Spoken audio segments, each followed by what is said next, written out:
चला तर बघूया अशा या वर्ल्ड रेकॉर्डची नोंदणी करण्यासाठी कॅपेबल असलेल्या ह्या गोविंदा पथकाला आपण मानवी मनोरे रचताना आणि एक रेकॉर्ड तर त्यांचं ऑलरेडी आहे की सगळ्यात पहिला पथक आहे ज्यांनी संपूर्ण महाराष्ट्रातच नाही तर संपूर्ण देशात 9 थरांची दहीहंडी लावलेली आहे आणि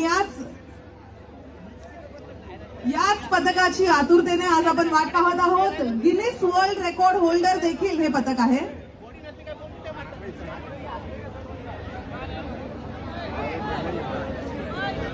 आणि आपण पहिल्यांदाच विक्रोळी दहीहंडी तर साजरी करतच आहोत, पण 9 थरांचा थरारा आज आपल्याला इथे पाहायला मिळणार आहे। पण कोणीही थर लावताना आवाज करायचा नाहीये।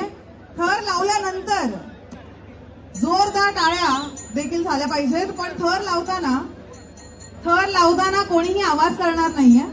खरंच ही मानाची हंडी आहे, कारण आज पहिल्यांदाच विक्रोळीकरांना पहिल्यांदाच स्वतःच्या डोळ्यांनी 9 थर कसे रचले जातात हे पाहायला मिळणार आहे। महाराष्ट्रातच नाही तर संपूर्ण देशात पहिलं असं पथक आहे ज्यांनी 9 थरांची दहीहंडी आपल्याला लावून दाखवली आणि गिनीज वर्ल्ड रेकॉर्ड यात त्यांची नोंद आहे।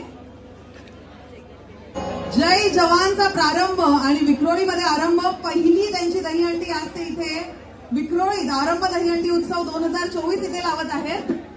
आरंभ दहीहंडी उत्सव 2024 कार्यक्रमाचे आयोजक श्री सुहास माटेजी, सरचिटणीस अखिल भारतीय कामगार कर्मचारी संघ व श्री विनोद घोगळेजी, उपाध्यक्ष अखिल भारतीय कामगार कर्मचारी संघ या आपल्या मान्यवरांच्या उपस्थितीत आजची ही मानाची हंडी इथे लागत आहे।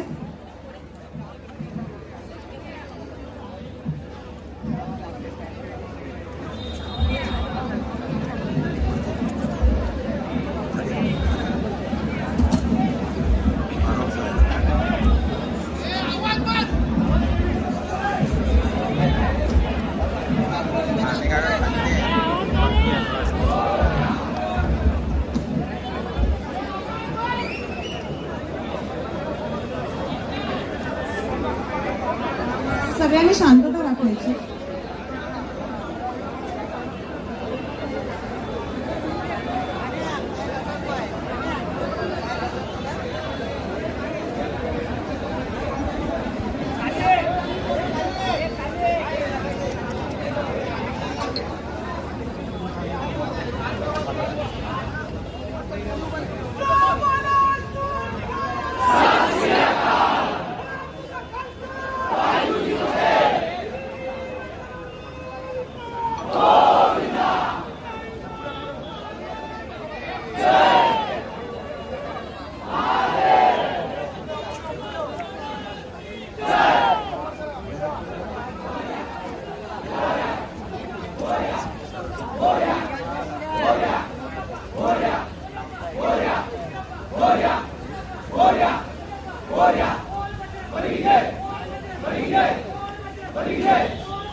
विक्रोळीमध्ये पहिल्यांदाच आपल्याला आपल्या डोळ्यांनी पाहायला मिळाला असा हा अनोखा विक्रम, अर्थात 9 थर आणि 9 थराची ही सुंदर अशी मानवी मनोऱ्याची सलामी। जय जवान, जय जवान,